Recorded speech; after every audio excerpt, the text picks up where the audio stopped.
Mi nombre es Karen Dayana Turén Salazar y le venimos a presentar sobre el trabajo de mercado de divisas conformado del grupo 1 por Claudia Martínez, Diana Mendoza, Michelle Torres y quienes habla Karen Turén Salazar. Primero vamos a ver los sistemas de tipo de cambio. Para esto tenemos tres sistemas de tipo de cambio, entre ellos están cambios fijos, cambios flotantes y los cambios administrativos. Los cambios fijos determinan el valor o son determinados por divisas vinculadas a otras divisas, a la canasta de divisas o a un metal precioso. El objetivo es mantener el tipo de cambio dentro del rango estrecho. ¿Cómo funciona este tipo? Los gobiernos o los bancos centrales administran activamente los valores de las divisas mediante diversas herramientas. Entre estas podemos encontrar la compra o venta de divisas nacionales, administración de reservas de divisas, los ajustes en la tasa de interés y expansión cuantitativa. Y los tipos de cambio flotante, también denominadas flexibles, determinan el valor de las divisas a partir de la oferta o la demanda en los mercados.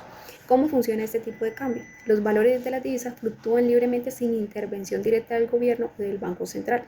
Esto se puede reflejar o se puede medir durante o sobre la situación económica, la balanza comercial, las sanciones de las inversionistas, las tasas de intereses, la inflación, el desempeño económico. Por último vamos a ver el tipo de cambio administrado o también denominado flotación sucia.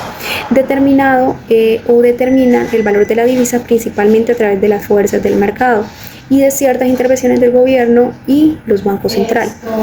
¿Cómo funciona? Los principales influencias sobre los valores de las divisas son la oferta y la demanda. Sin embargo, los gobiernos intervienen ocasionalmente para administrar este tipo de cambio. ¿Cómo lo intervienen o administran este tipo de cambio? Mediante los ajustes a la tasa de intereses, los controles al capital y la compra de divisas extranjeras. Por otro lado, se va a hacer la simulación de juego de divisas o de transacciones del país de Canadá, teniendo en cuenta que se va a mirar respecto al dólar. El dólar de Canadá se pone un supuesto de 1.39 dólares canadienses respecto al dólar. Las reservas internacionales de Canadá, unos datos simuladores de los últimos años, es alrededor de 126.375 millones. Teniendo en cuenta que se va a hacer una simulación, se escogió 4 roles en los cuales va a estar el exportador, importador, el inversionista y además de eso el Banco de la República. Por primero tenemos que el exportador vende de bienes al exterior y eso equivale a 80 millones de dólares, que representa una entrada de naturaleza entrada y pertenece a la cuenta corriente de exportaciones. Por otro lado, el importador compra insumos del exterior por 600 millones de dólares, que representa una salida y es de la cuenta corriente importaciones. Por otro lado, el inversionista del extranjero hace una inversión y es de 500 millones, que representa una entrada. Esta va a la cuenta financiera de inversiones extranjeras y por otro lado también hace unos inversionistas repatrían las utilidades, que esto representa 150 millones, que representa una salida y que va a la cuenta financiera salida de capital. El exportador de servicios de turismo representa 50 millones y hace referencia a una entrada perteneciente a la cuenta de corriente de servicios. Y por último tenemos una última transacción que sería de importadores de servicios de transportes y seguro, que representan 40 millones y que hace referencia a una salida. Esta está de la cuenta corriente y pertenece a la de servicios. Teniendo en cuenta que yo voy a tomar el rol de el exportador canadiense, dice, o bueno, se podría deducir que como exportador el papel sería en vender de bienes y servicios de Canadá al resto del mundo. En esta ronda pues se logró vender 800 millones, lo que genera una entrada de divisas al país. Además que se suman las exportaciones de servicio por 50 millones y estas entradas fortalecen la posición de la naturaleza de la cuenta o de la balanza corriente y genera una demanda por dólar canadiense, ayudando a apreciar la moneda canadiense, que es con el que estamos trabajando, frente al dólar estadounidense. Bueno, en mi caso yo soy importador canadiense y en mi función es traer del extranjero los productos y servicios que Canadá necesita. En esta situación o esta oportunidad compré bienes por 600 millones de dólares y servicios por 40 millones de dólares. Esto significa que salen divisas del país porque tenemos que pagar en dólares estadounidenses y aumentar la demanda del dólar, ¿sí?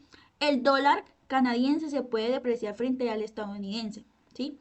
Las importaciones son necesarias, claro que sí son necesarias, pero si no se compensan con exportaciones terminan aumentando la déficit de las divisas. Como inversionista extranjera represento los capitales que llegan de otros países hacia Canadá. En esta ronda ingresé 500 millones de dólares en inversión extranjera directa, que es una entrada de divisas y fortalece la cuenta financiera.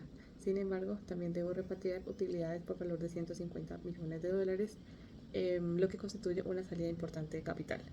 Estos movimientos muestran cómo la inversión extranjera puede traer beneficios a la economía canadiense y asimismo puede generar presiones cuando los capitales regresan al exterior. Buenos días, mi nombre es Claudia Patricia Martínez Ortiz. A mí me correspondió el ROT 4 en el juego de simulación que corresponde al Banco Central de Canadá. Mi responsabilidad es mantener la estabilidad económica y cambiaria del país. Tras las operaciones de esta ronda, los flujos netos de divisa fueron positivos con un saldo de 560 mil millones de dólares. Sin embargo, el mercado reaccionó con volatilidad y el tipo de cambio pasó de 1.39 a 1.42 de peso canadiense por dólar, mostrando depreciación del dólar canadiense.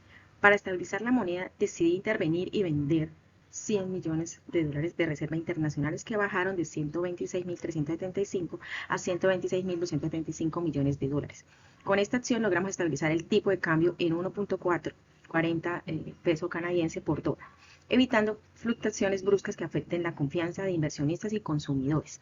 Para darle cierre a esta simulación, vemos que las decisiones de exportadores, importadores, inversionistas y del Banco Central interactúan directamente en la balanza de pagos de Canadá. Cuando hay más entradas que salidas, el país acumula divisas, pero cuando predominan las salidas, el Banco Central debe decidir si usa las reservas para evitar devaluaciones excesivas. La estabilidad del tipo de cambio depende de este delicado equilibrio. Ahora vamos a resolver nuestro caso de estudio. Durante el año 2024, el tipo de cambio en Colombia ha demostrado una alta volatilidad. El promedio histórico de los últimos años había sido de 3.800 pesos colombianos sobre el dólar, pero en el primer semestre de 2024 el peso colombiano se depreció llegando a 4.400 pesos por dólar. El Banco de la República y los analistas han identificado varias causas: la caída en el precio internacional del petróleo, aumento de la inflación interna, salida de capitales extranjeros debido a la incertidumbre política, aumento de las importaciones de maquinaria y bienes de consumo. Y en el segundo semestre, tras las medidas de política económica y una ligera recuperación de los precios de petróleo, el tipo de cambio se redujo a 4.050 pesos por dólar. Aquí viene nuestra primera pregunta del análisis: ¿qué significa el peso colombiano se haya depreciado frente al dólar? La depreciación del peso colombiano significa que en comparación con el dólar estadounidense, el valor del peso ha disminuido, es decir, se necesitan más pesos para comprar un dólar. Esto implica que la moneda local pierde poder adquisitivo frente a la moneda extranjera, en este caso el dólar. Segunda pregunta: ¿qué efectos puede tener una depreciación de la moneda sobre? Vamos a revisar primero sobre las exportaciones. Una depreciación del peso colombiano hace que los productos colombianos sean más baratos en los mercados internacionales, lo que puede aumentar la demanda de exportaciones. Los compradores extranjeros pueden aprovechar el tipo de cambio favorable, lo que puede beneficiar a las empresas exportadoras. Ahora, sobre las importaciones. Cuando el peso se deprecia, las importaciones se vuelven más caras, ya que se necesita más dinero local para comprar los mismos bienes en dólares. Esto puede reducir la cantidad de productos importados, ya que los precios de los bienes extranjeros suben. La inflación interna. La depreciación del peso puede contribuir a aumentar la inflación interna al encarecerse los productos importados como materias primas y bienes de consumo. Los precios de los productos locales también pueden subir, pues muchos de ellos dependen de insumos importados. Tercera pregunta del análisis: según los datos, ¿en qué mes la moneda colombiana estuvo más débil y cuál se fortaleció? La moneda colombiana estuvo más débil en junio, cuando el tipo de cambio alcanzó los 4.400 pesos por dólar, y la moneda se fortaleció en diciembre, cuando el tipo de cambio bajó a 4.050 el peso por dólar.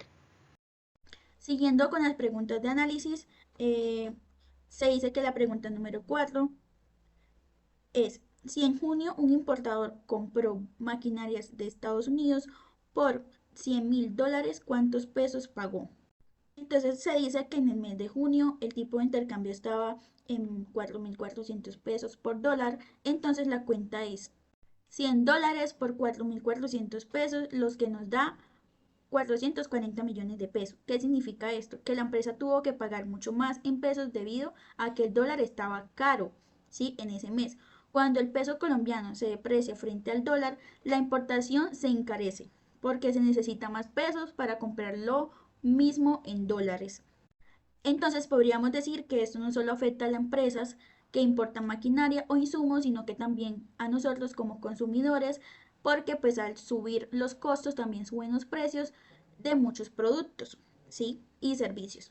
Siguiendo con la pregunta de análisis número 5, se dice, ¿qué políticas podríamos aplicar en bancos de la República para frenar una depreciación tan rápida del peso?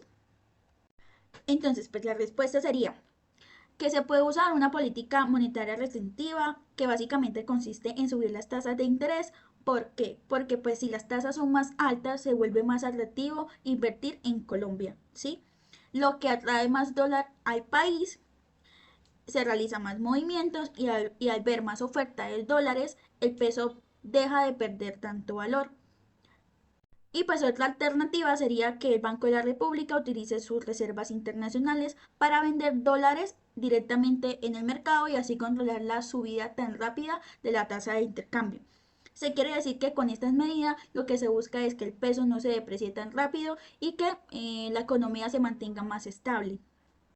Soy Diana Paola Mendoza y estoy aquí para aportar a la resolución del estudio de caso en las preguntas 6 y 7. Respecto a la pregunta, a la recuperación en el segundo semestre podría considerarse una revaluación. La respuesta sería sí. Una reducción del paso de 4.400 a 4.050 empezando junio y terminando en diciembre podría considerarse una revaluación parcial del peso colombiano debido a que la moneda local recuperó valor frente al dólar, pues necesita menos pesos para adquirir la misma cantidad en dólares. Sin embargo, la revaluación completa no sería, ya que no se volvió al promedio histórico del dólar, del cambio, que sería 3.800, sino más bien se consideraría una corrección debido a la fuerte depreciación al inicio del primer semestre del año 2024. Esto sería impulsado por una recuperación del precio del petróleo y de las medidas adoptadas por el Banco de la República. Continuando con la pregunta de análisis número 7, hacemos intervención. Se muestra, en este caso, una gráfica que representa las variaciones del tipo de cambio de Colombia para el año 2024. En el primer semestre se observa una depreciación progresiva, empezando año con 3.900 y finalizando junio con 4.400. Esto es debido a factores como la caída del precio del petróleo, la inflación y la salida de capitales extranjeros. Para el segundo semestre se muestra una leve recuperación, iniciando junio con 4.400 y finalizando diciembre, cerrando año con 4.050. Esto tras medidas de política económica tomadas por el gobierno y una recuperación parcial. Aunque hubo una mejoría, la moneda no regresó a su nivel histórico de 3.800 pesos colombianos, lo que indica que fue más una corrección parcial que una revaluación completa. Para concluir, el 2024 evidenció como factores externos el precio del petróleo, las tasas en Estados Unidos e internos como la inflación y la política económica afectando directamente la estabilidad cambiaria en Colombia, mostrando vulnerabilidad pero también capacidad de ajuste. Muchas gracias.